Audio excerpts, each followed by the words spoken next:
Assalamualaikum dan salam sejahtera. Tajuk pembelajaran kita pada hari ini Taman Herba Sekolah tahun 5. Kemahiran menulis, aktiviti kenal pasti kesalahan ejaan, tanda baca dan penggunaan imbuhan, standard pembelajaran 3.3.2, buku teks muka surat 138. Baiklah, cikgu akan memberi sedikit penerangan atau pengenalan tentang ejaan. Ejaan ialah sesuatu perkataan yang digunakan, contoh, bola. Kesalahan ejaan akan berlaku sekiranya bola dieja BULA. Salahlah, ini merujuk kepada kesalahan ejaan. Tanda baca. Tanda baca nokta merujuk kepada pengakhiran ayat mesti ada tanda nokta. Tanda koma merujuk kepada ayat itu berhenti sebentar. Tanda tanya untuk ayat tanya. Tanda seru untuk ayat seruan. Tanda sempang atau sengkang merujuk kepada ayat yang menggunakan kata ganda. Nokta bertindih merujuk kepada ayat untuk memberi penerangan, manakala tanda petik atau pengikat kata digunakan untuk ayat cakap ajuk. Biasanya ada dua tanda, iaitu pembuka kata ataupun penutup kata.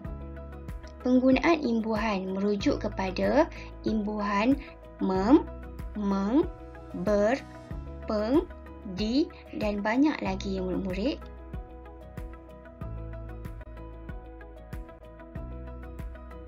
Sila rujuk buku teks muka surat 138. Murid-murid perlu bersedia dengan buku teks masing-masing ya. Sila catat dan betulkan kesalahan ejaan, tanda baca dan penggunaan imbuhan berdasarkan pembelajaran kita pada hari ini. Baiklah murid-murid, mari kita kenal pasti kesalahan ejaan, tanda baca dan penggunaan imbuhan bagi perenggan 1. Kita akan baca ayat satu persatu. Jasin 20 Jun. SK Seri Makmur telah mengadakan acara perasmian Taman Herba Sains pada minggu lepas. Adakah ayat ini terdapat kesalahan? Ya, sebenarnya ada kesalahan. Mari kita lihat. Kesalahan perasmian. Perkataan perasmian sepatutnya dieja dengan huruf besar bagi permulaan ayat perasmian. Ini merujuk kepada kesalahan tanda baca. Kita sambung lagi. Taman itu telah diusahakan oleh anggota kelab sains. Baiklah, terdapat juga kesalahan di sini. Di mana itu kesalahannya? Ya, bagi perkataan anggota. Anggota merujuk kepada kesalahan apa? Kesalahan ejaan kerana tertinggal huruf G.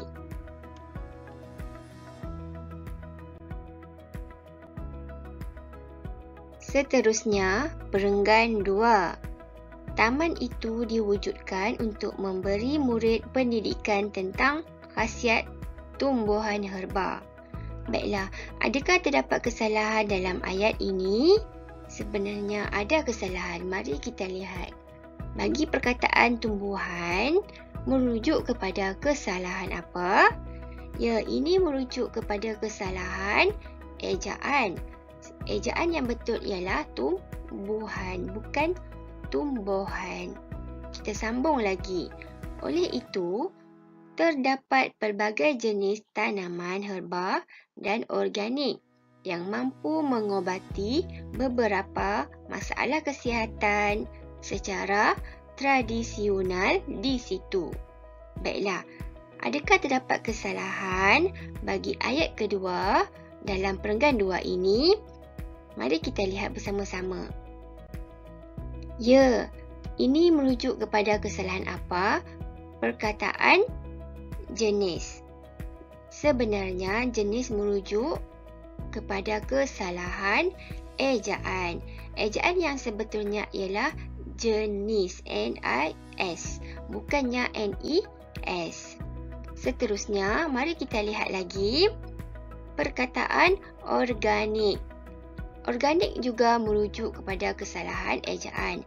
Ejaan yang betul ialah organik, N-I-K, bukannya N-I-K. Bagi perkataan mengobati juga terdapat kesalahan. Mari kita lihat. Ini merujuk kepada kesalahan apa? Ya, sebenarnya ini merujuk kepada kesalahan ejaan juga. Sepatutnya mengubati, bukan mengobati. Seterusnya, kesalahan yang terakhir iaitu bagi perkataan tradisional. Tradisional juga merujuk kepada kesalahan ejaan. Ejaan yang sebetulnya ialah tradisional, bukan tradisional.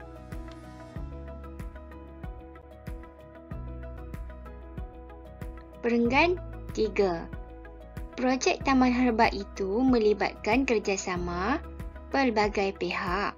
Misalnya, bekalan anak pokok dan benih diperoleh daripada Institut Penyelidikan dan Kemajuan Pertanian Malaysia, MARDI, dan sumbangan penduduk setempat.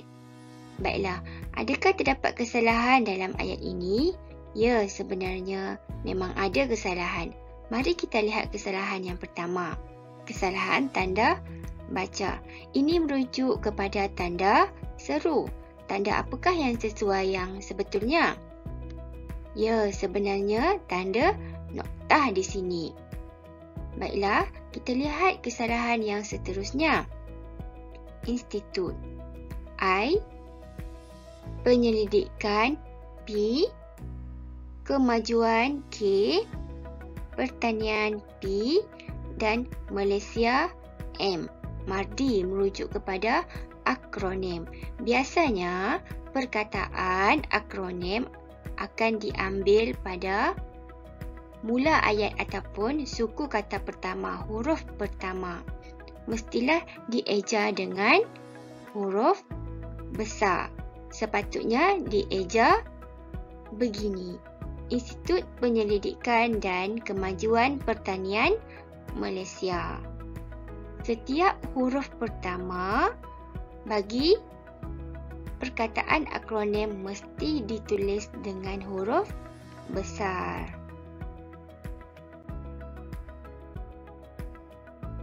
Perenggan 4. Kita berharap agar tanaman herba ini dapat dimanfaatkan oleh murid semasa proses pembelajaran sains di sekolah, terutamanya dalam penyelidikan dan inovasi, pesan guru besar dalam ucapan perasmian. Mari kita lihat kesalahan dalam ayat ini. Kesalahan yang pertama ialah tanda petik atau pengikat kata. Ya, pengikat kata mestilah ada dua biasanya, iaitu pembuka kata. Untuk tanda petik bagi ayat ini, kita lihat ada satu saja tanda petik. Tanda petik ataupun pengikat kata yang sebetulnya ialah ada dua tanda di atas. Seterusnya, tanda koma. Sepatutnya, tanda koma tidak perlu hadir.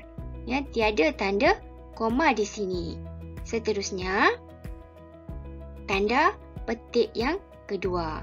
Bagi cakap ajuk. Sekiranya ada pembuka kata, mesti ada penutup kata.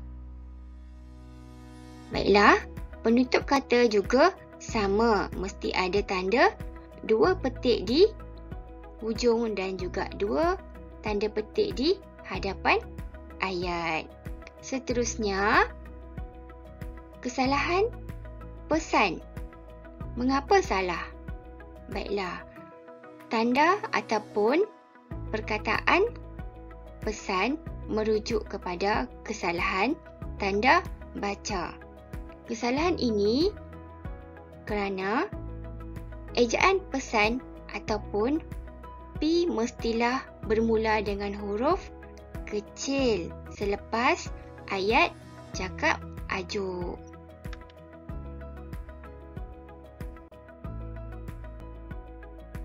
Mari kita lihat perenggan yang terakhir iaitu perenggan 5. Mengikut tinjauan, didapat hampir 50 jenis tanaman pokok herba, sayuran dan buah herba di taman itu. Baiklah, terdapat juga kesalahan di sini. Mari kita lihat apakah kesalahan itu. Didapat. Ini merujuk kepada kesalahan apa? Ya, ini merujuk kepada kesalahan imbuhan. Didapat tidak sesuai imbuhan. Imbuhan apakah yang sesuai? Imbuhan terdapat. Bukannya didapat. Murid-murid boleh betulkan. Kita sambung lagi. Antara pokok yang bertanam termasuklah tongkat ali, kacik Fatimah, stevia, pegagar, durian Belanda dan mulberry. Ada kesalahan juga di sini. Mari kita lihat. Ya, kesalahan bagi perkataan bertanam. Sebenarnya, imbuhan tidak sesuai. Ini merujuk kepada kesalahan imbuhan. Imbuhan yang sebetulnya ialah ditanam. Seterusnya, info sains tentang manfaat tumbuhan juga dipamerkan bagi memudahkan kefahaman murid. Baiklah, terdapat juga sebenarnya kesalahan di sini. Mari kita lihat. Ya, imbuhan dimudahkan. Perkataan dimudahkan ataupun imbuhan tidak sesuai. Imbuhan yang sesuai iaitu memudahkan kefahaman murid. Seterusnya, aktiviti luar bilik darjah seperti itu menjadikan murid lebih dihargai. Khazanah alam semula jadi. Terdapat juga kesalahan dalam ayat terakhir ini iaitu dihargai. Merujuk juga kesalahan penggunaan imbuhan tidak sesuai. Imbuhan yang sesuai ialah menghargai.